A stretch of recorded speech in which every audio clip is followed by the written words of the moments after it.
La science et nous. Une émission proposée par Sylvie Vauclair.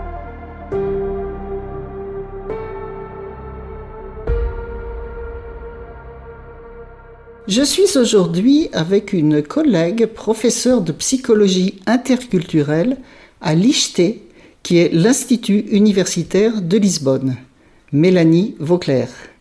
La psychologie interculturelle, c'est l'étude comparée du comportement psychologique de gens de cultures différentes et aussi de religions différentes. Mélanie Vauclair est allemande avec une ascendance brésilienne. Elle a suivi des études universitaires à Regensburg, ville que les Français appellent Ratisbonne. Franchement, c'est pas très joli. Moi, je préfère Regensburg à Ratisbonne. Elle a ensuite préparé une thèse de master au Brésil où elle a étudié les différences de comportement entre les Allemands installés au Brésil et les Brésiliens de souche, c'est-à-dire entre la culture allemande et la culture brésilienne. Cette thèse de master lui a valu un prestigieux prix allemand, le Deutscher Studentenpreis. Bonjour Mélanie. Bonjour Sylvie, merci pour m'avoir invitée. Je crois que ce prix que tu as eu en Allemagne, tu l'as obtenu en utilisant un petit peu une technique par rapport au jury. Tu t'es adressée au jury comme si tu étais brésilienne, c'est ça, en culture brésilienne ? Oui, j'ai essayé d'introduire le sujet en faisant en fait une introduction à la brésilienne. Et c'était assez rigolo parce qu'il y avait un temps très limité avec un feu qui montrait quand il était rouge qu'on devrait arrêter. Et alors j'ai fait cette petite introduction qui était de saluer tout le monde et prendre un peu de temps, comme les Brésiliens le font souvent. Et alors, ils n'ont pas allumé le feu, ils ont complètement oublié, ils ont pensé que ça ne faisait pas partie de la présentation. Alors ça, c'était rigolo. Et je crois que ça a donné une bonne impression parce qu'ils ont bien compris qu'est-ce que c'était les comportements différents. C'est-à-dire que d'habitude, quand on s'adresse à un jury allemand, c'est Herr Professor Mark, et toi, tu as dit bonjour avec le prénom ou quelque chose comme ça, non? Plus ou moins?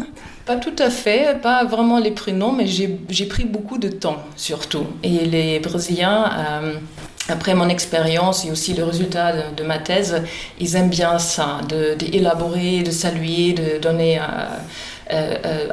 importance à tout le monde qui sont présents. Et ça, c'est quelque chose qu'on ne fait plutôt pas dans le contexte allemand. On est beaucoup plus direct. On ne parle pas beaucoup. En Allemagne, on dirait que c'est un peu perdre du temps. Mais au Brésil, c'est très valorisé. Bon, on va avoir l'occasion de reparler de ça en détail. Mais je vais terminer d'abord de te présenter parce qu'il y a d'autres choses dans ta carrière. Donc c'est ensuite, après ce prix allemand, c'est en Nouvelle-Zélande, à l'université de Wellington, que tu as continué pour une thèse de doctorat sur un sujet dont je vais tout de suite vous donner la traduction en français. Qu'est-ce qui est juste? Qu'est-ce qui est faux? Est-ce que la réponse donne une information sur la culture des personnes et des pays?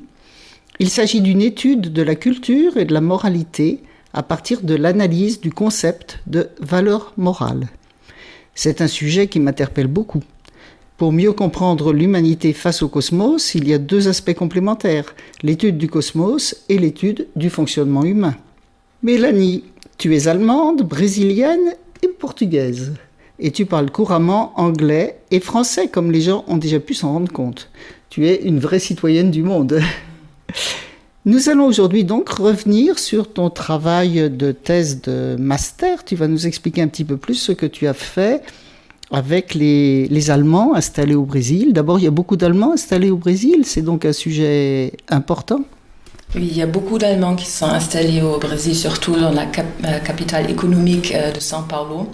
Il y a vraiment, on considère São Paulo en fait un peu la ville industrielle allemande parce qu'il y a plus de 1000 filiales d'entreprises allemandes, de grandes entreprises, par exemple pharmaceutiques comme Bayer ou de constructeurs d'automobiles comme Volkswagen.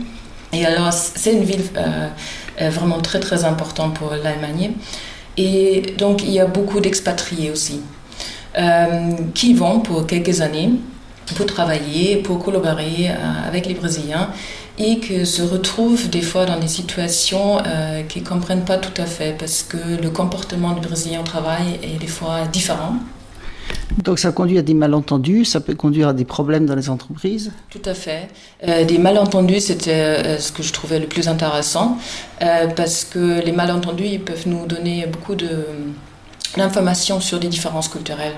En fait, quand quelqu'un rencontre une situation qui est surprenante, qui est peut-être conflictueux, qui est parce que c'est attendu, ça peut être à cause de différences culturelles dans les normes, dans le comportement et des valeurs, des choses qu'on trouve importantes, pas importantes à faire.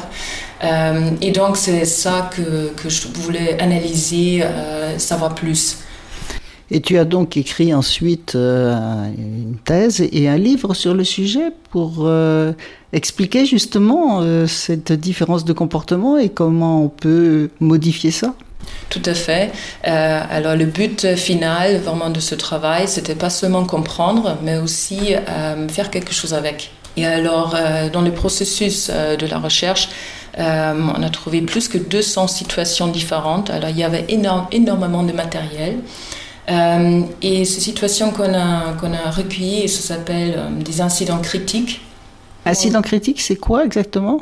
Justement, incidents critiques, c'est ces petits incidents qui sont un peu inattendus, un peu surprenants. Ils peuvent aussi être positifs, mais a priori, ils sont négatifs parce que la personne elle se rend compte qu'il y a quelque chose qui s'est passé un peu différemment, bizarrement.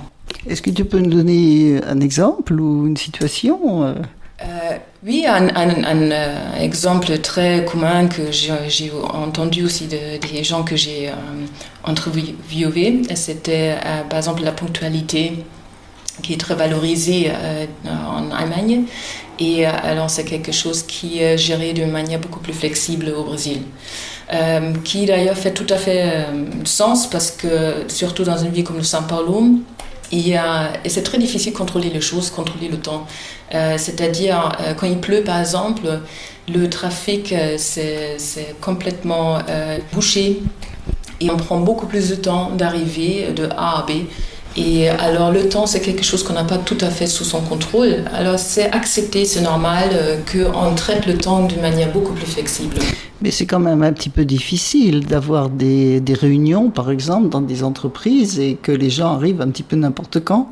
Tout à fait, c'est ça que les Allemands ils ont dit aussi, qu'ils trouvaient très très difficile à gérer, et surtout avec l'idée que ça devrait vraiment commencer à une certaine heure et après les gens ils n'étaient pas forcément toujours là. Alors, ceci à dire que c'est des tendances, c'est pas toujours comme ça, mais ce que j'ai recueilli, c'était vraiment des situations qui étaient plus ou moins typiques, quelque chose qui est arrivé plusieurs fois. Il y a des tendances que ça arrive, mais c'est pas toujours comme ça. Alors, une réunion très très importante, c'est aussi possible qu'elle commence vraiment à l'heure qui était arrangée. Je pense que ce sera encore plus difficile avec les Chinois. Je connais les Chinois, ils arrivent plutôt 1 heure en avance que 5 minutes en retard, oui. Alors là, c'est pas comme ça. Mais justement, les Chinois et les Brésiliens, ça serait très intéressant. Justement, on va en arriver un petit peu à tous les pays du monde et on va arriver à ta thèse aussi de doctorat que tu as fait en Nouvelle-Zélande. Mais pour ça, il va nous falloir une autre émission. Donc, on va se retrouver la semaine prochaine. Donc, à bientôt, Mélanie. Merci beaucoup. À bientôt.